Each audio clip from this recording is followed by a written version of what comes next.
Hey everyone, Johnny Struggles here, and we got the Last Starship. We're in Alpha 13, checking some stuff out. Hope you're having a good new year. Let's get into it. Tonight I'm going to talk about the two new items in Alpha 13, the Deflectors and the storage crates. Let's talk about storage crates a little bit. Let me get out of this.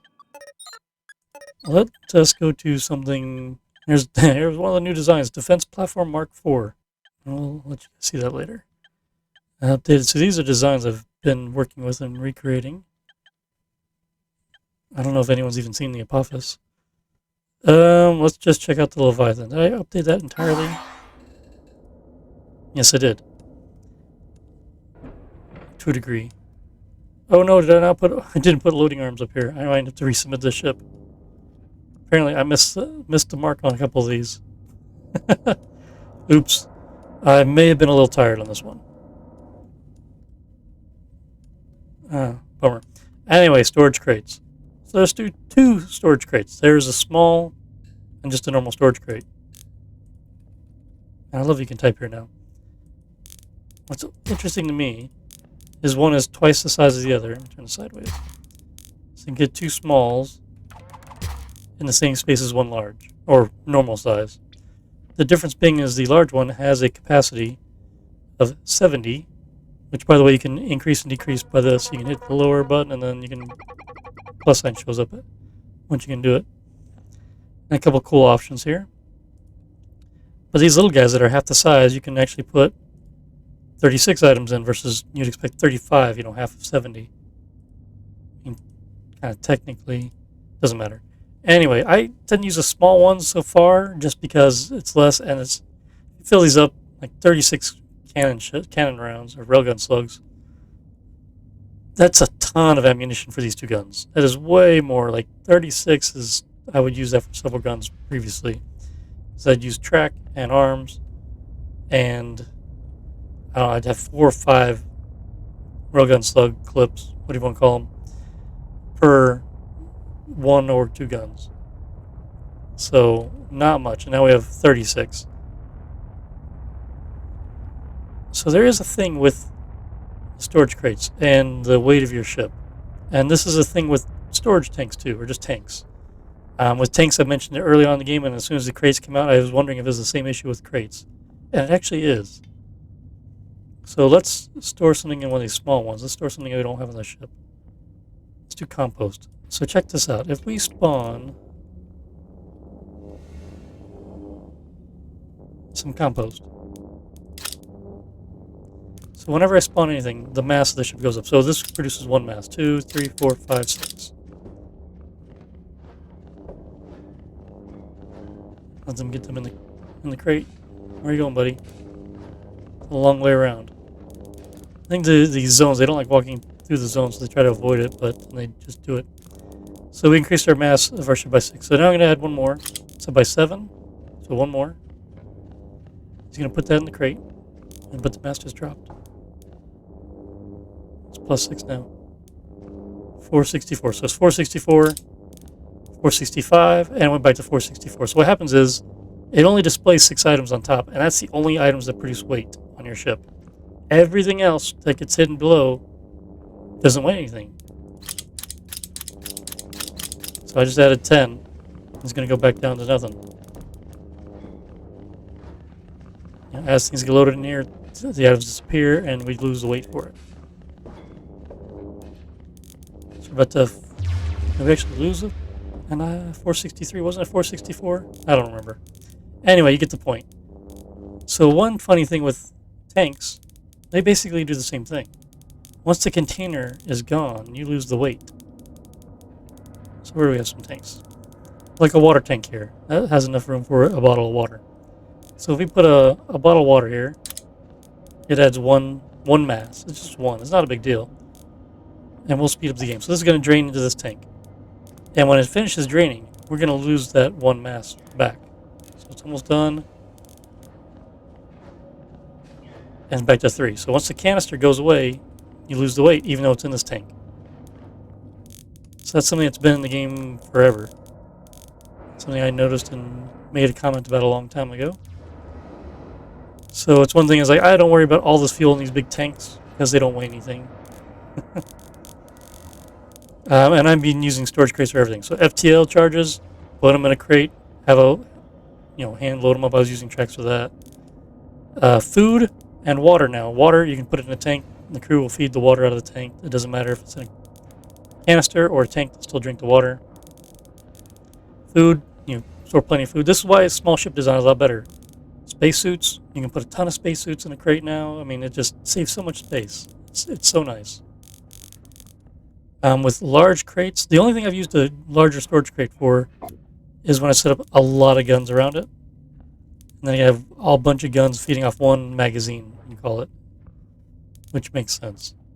The bad thing is, if it gets hit, it's damaged. I've not had one get hit yet, so I don't know how it behaves in the game. I'm assuming it doesn't provide ammunition or what have you. What I think would be cool is if a storage crate has, cannon shells in it and takes a direct hit and gets damaged, maybe there's a chance of it secondary explosion and it blows up too and causes more damage to your ship. That'd be kind of cool. Oh yeah, and the drone bay launching, putting a storage crate here and launching drones into the drone bays, loading them into the drone bays to be launched. That's a huge cleanup because I always had tracks, lots of stuff. Unloading right now currently, just for ease, is just putting an item on the floor so you can get 2 items in real quick, letting the crew handle it. For more automated things, you put the arm onto a track and have a rollout, and then do whatever you want to do. You can automate more things getting unloaded easier, quicker. But yeah, really liking the update. The storage crates make a huge difference to the design. I've reworked a lot of ships because of it, mainly around the weapons, saving a lot of space and weight. But one trick I did here, not trick, but I used this here. This design is version 1, and I have a version 2 I do now, which is slightly different. But having this crate lined up with the central gun, and having the arms put the item on the floor, then another arm load the gun. But you have to make sure you mark the floor as storage for the same item. So the floor here is marked as storage for cannon shells. No, I didn't mean to do that. It's still in the edit mode. I need to show you here. So prioritize zones. Basically, prioritize, if I can speak English, prioritize the storage zones. Basically means if you have a storage space on the floor designated for the same thing you have in your crate, it's going to put the item on the floor instead of your crate. You do the opposite, it'll put it in the crate. And you can turn off crew loading and unloading, so basically restricts it to only arms can manage it. Now, currently there is a bug or two with the crates. It's been reported mission cargo definitely has a problem with storage crates where it doesn't unload properly to be transferred. That's one that's been a problem. I've not run into that yet because I've not really played the game too much. I've been spending all my time redesigning ships and, forgetting to put robotic arms between ammunition supplies and the weapons. Can't believe I forgot that. And another bug I have seen with the crates is when they're loading items, sometimes they put maybe 35 items in instead of 36, and they won't load anymore. And when you get into the crate, reselect this. Get in the crate, I would, to fix it, if it says 35 instead of 36, I'd hit the down arrow, and then 4 guys come in and unload stuff instead of just one. One guy comes. In that scenario, 4 or 5 guys come, and some weird stuff happens, and I just tip back up to 6. So as they're coming to get it, and then I'll just put it back up to 6, they'll unload a bunch of stuff, and then reload it, and then it'll be fine. This is a minor thing. It's no big deal. So one more thing about storage crates is you cannot put liquid items in it. You cannot store fuel or oxygen or fuel, liquid, or gas. Anything you can put in a tank, you cannot put in a storage crate. It's not here. There's no water. There's water ice. But nothing you can put in a tank can be put in a storage crate. It makes sense. You already have a container for those items, so there's no need for the crates to have one. But you kind of think, okay, I'll just store these fuel canisters in a tank. Or not a tank, in a crate. So, I don't know. Either way, because the first thought was, I can store all these canisters in a crate. And then I can unload them off my ship to transfer them. That's one thing we still need is an easy way to transfer tanked liquids or gases from one ship to another or sell them. That would be nice. Let's talk about deflectors, which are pretty amazing. makes a big difference in combat, or can make a big difference in combat. They are a little expensive in the power region, power side. We're going to show you how much power they actually use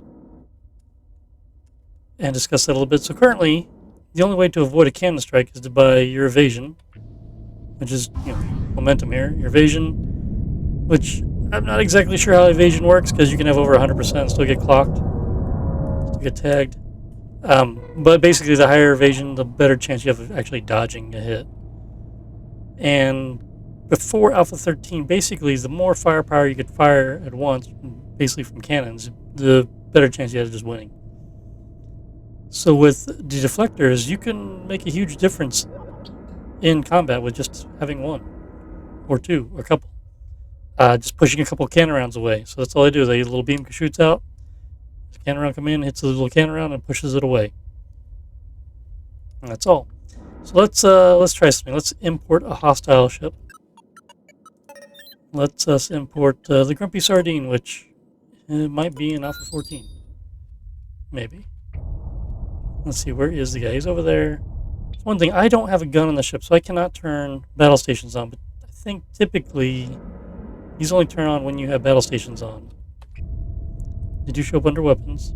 You can see the range. The range is about the range of a Gatling gun. If not the same, I'll put one on here and we'll see. But yeah, I'm kind of curious, will this even work? I'm wondering if it will block the shots. Push them off without battle stations being on. Let us find out. So we're just going to pull up here. So we have, this guy's going to fire, and we'll see what power draw is on this guy. We have nothing else here, so this ship's just idle, obviously, just showed that. Oh, nothing's happening. Yeah, as expected, we got it. We can't use it? Just say ordnance. Okay, there it is. It's showing up on tactical. But we're head on. It's not really pulling anything. So if we go to power mode, okay. So it's using 300 megawatts. So each deflector uses 300 megawatts, approximately. But it's not really deflecting very well right here. That's interesting to see. He's just taking it. You see it's connecting, but I'm pushing. I wonder if that's a bug. So we're going to try something. We're in creative mode, so we're just going to spawn something. Oh man, he's stunned. Everyone else is wearing their suits. Hang on, man. Let us spawn a weapon. Let's do Gatling guns, so then we can compare the range. Now we have the battle stations button. Turn that on. Don't even need to power that. Like tacticals. The Gatling gun is right there, PC. So they are basically the same range. But now that we have battle stations on, I wonder if their deflector will actually deflect. Inquiring minds want to know. What do you got there, Grumpy Sardine? There it goes. You see it start turning already. Oop, yeah, he's pushing it away now. And instead of taking 3 shots, we took one. Let's park like we did before. Ship's almost toast. And let's just see if the rounds coming in just deflect off like should have been done before. There we go. That's what I was expecting to see. Yep, can't get me. As he gets closer, there's less time to deflect. But it's still working. Isn't that crazy? Oh, yeah, no, we're too close now. But huge difference. See, just sitting in front of him parked. Can't get me. So deflectors can make a huge difference in combat. I'm interested to see how it's going to work. Right now in the game, as mentioned, there's like nothing in the game that really uses deflectors. I did spend a lot of time this year. I've updated 18 of my ships that are in the community ship list. A few of the stations that needed reworking. A lot of stuff. I had a lot of old designs that needed to be fixed for some issues. And I created 2 new designs. I sent those over to Introversion. So maybe they'll be in Alpha 14, so we'll see. So with the combination of evasion and the deflector, it makes it very difficult for people to hit you now. So it really changes the game in combat. You can still get hit, but it does make it a lot less likely. I shouldn't say a lot less likely. It can make it a lot less likely. Park.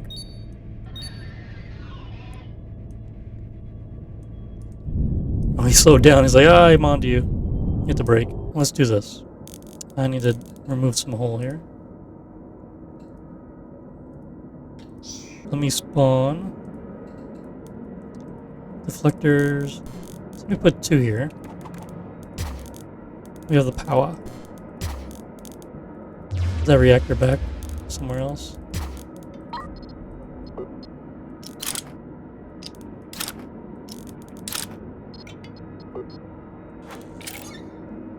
Okay. Powered up, powered up. So what I want to show you here is the range. And we need to add it. We'll add a gun on here so we can actually turn it on. So that I would call a possible bug as well. I would think the deflector should be able to come on without battle stations, maybe. Or having a separate switch. Because if you don't have a gun, you can't turn battle stations on. Or at least they need to register if you have deflectors. This button needs to appear. That's probably what needs to happen. So, anywho. That might be a new bug that gets reported tonight. Okay, we'll power it up, doesn't matter. Turn battle stations on, we have no ammunition for this, it doesn't matter. Deflector's ready. So as I was saying, here's the deflectors that look cool. When a projectile comes in the range of them, the deflector will tag it and push it away. The thing is, if the same round comes in, both deflectors will tag it and push it away instead of the second one hitting maybe a secondary round coming in. So if there's a round and then another round right behind it, the first round will get pushed away by both deflectors and the second round will keep coming forward. So these systems can be overwhelmed, they're not smart. But let's check things out here. Let's import our buddy. The Grumpy Sardine here. And where'd he come in at? He's right there. We have 2 deflectors. Oh, we're gonna get tagged before we can turn. One got pushed away. But you can see both are pushing one, and then the other. Oh, we almost got tagged by that one. It's neat because as the deflector hits the round, you can see a little, like, smoke mark of it pushing on it. Oh man, he didn't even hit us. The one hit he hit us was we weren't aligned yet. And the Gatling guns don't do any damage against armor. They will do damage against the unarmored spots there we have.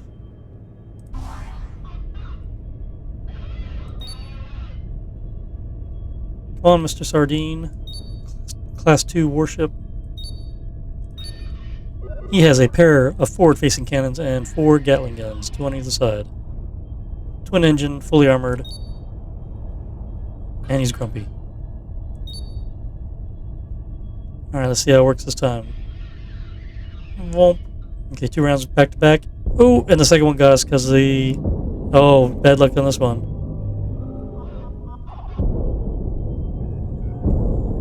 Yeah, we ate a few rounds on that one, but that's showing my point, is you can't... Having the deflectors close together doesn't really do you any good. You need to spread them apart, put them farther apart from each other, put one forward, put one farther back. If I put the deflector up front, and then this one back here, it might be enough of a gap to get 2 targets. It just depends if it's the first round in range or not. So just keep that in mind when you design your ship. I'm spreading them out, or trying to spread them out and covering all areas. So I'm going to fly the Grumpy Sardine now. Just picking something here. Yeah, I did a storage crate in front for the front cannons, but the back Gatling guns are manually loaded. Don't have a lot of space, so we're just keeping it minimal. Value cheap, 1.3 million. Nothing crazy with this ship. You know, it's a light little ship. So one ship I did redo was the Tokelvian Destroyer. This guy's got some speed on him, which will be advantageous. We can strafe. So let's import Tokelvian Destroyer against us. He has a couple of deflectors on him now. He's behind us.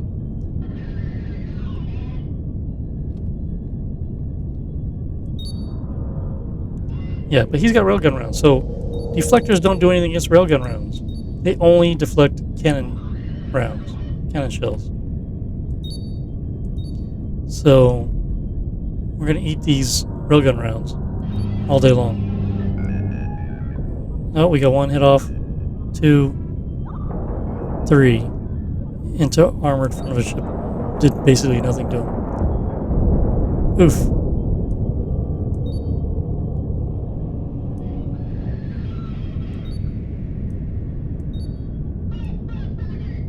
So our sardine here only has one deflector on the nose. Hopefully it doesn't get taken out by the railgun pot shots we're taking.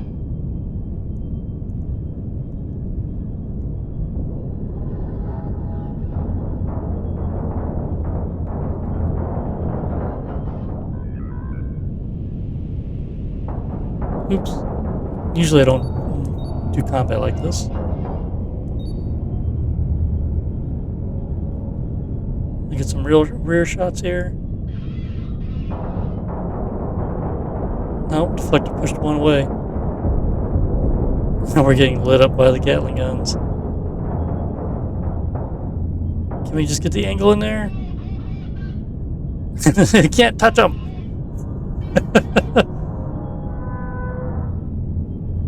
Break away, break away. So, going forward, some combat might be a little more interesting. I mean, I have a small ship. My ship should not survive this engagement with this destroyer. This destroyer is not a friendly guy.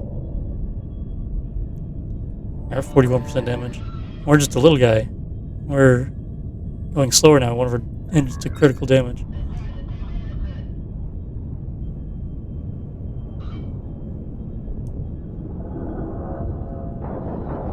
Yeah.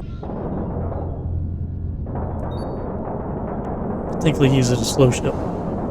But he's got a lot of defenses.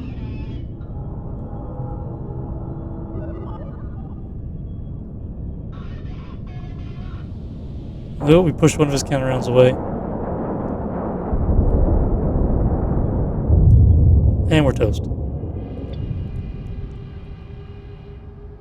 He was just putzing around.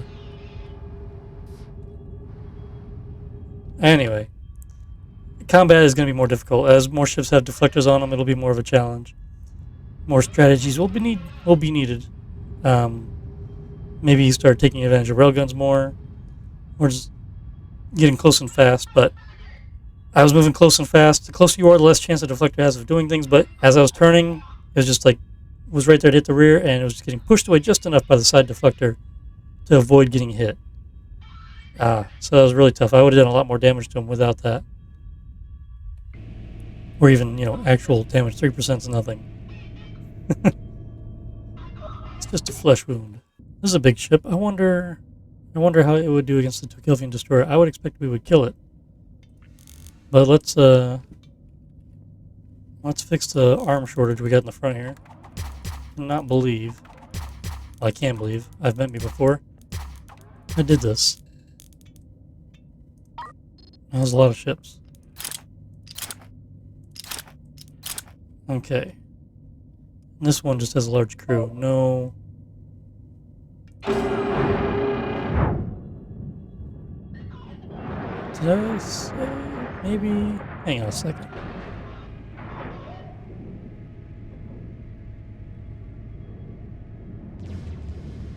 Slowly getting to all the guns.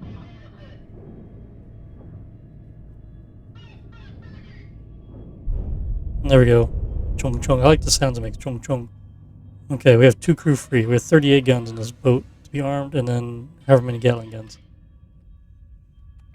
Let's move forward. The ship is not the fastest thing in the world, but it will move. We're hostile. We'll try the destroyer again.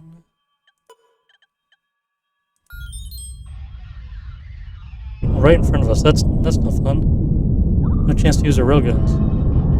We do have drones to do repairs, though, but not a lot of armor. So we're overwhelming his defenses now. And see our multiple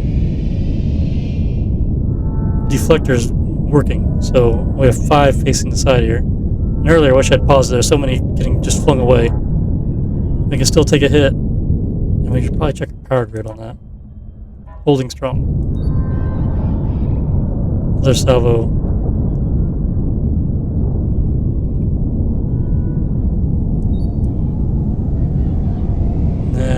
Yeah, he's pushing some away, so one got pushed right into him. But it does help. Another broadside. That's a solid punch. That's Radar and Gunship just floating through. Don't mind me, guys. Don't mind me. Yeah. So, yeah, we just outgunned that destroyer big time, and we had so many deflectors he barely touched us. Take a little bit of damage. Plus we have drones fixing things up, but basically that was an easy fight. Well, that's all I want to say tonight, everyone. Hope you enjoy the videos. Maybe click that like button. I would appreciate it. If you're not a subscriber, yeah, hey, consider subscribing. I would definitely appreciate that. Thanks for subscribing, everyone. Thanks for watching. Hope you're having a good new year, and we will see you on the next one. Thanks, everyone. Bye.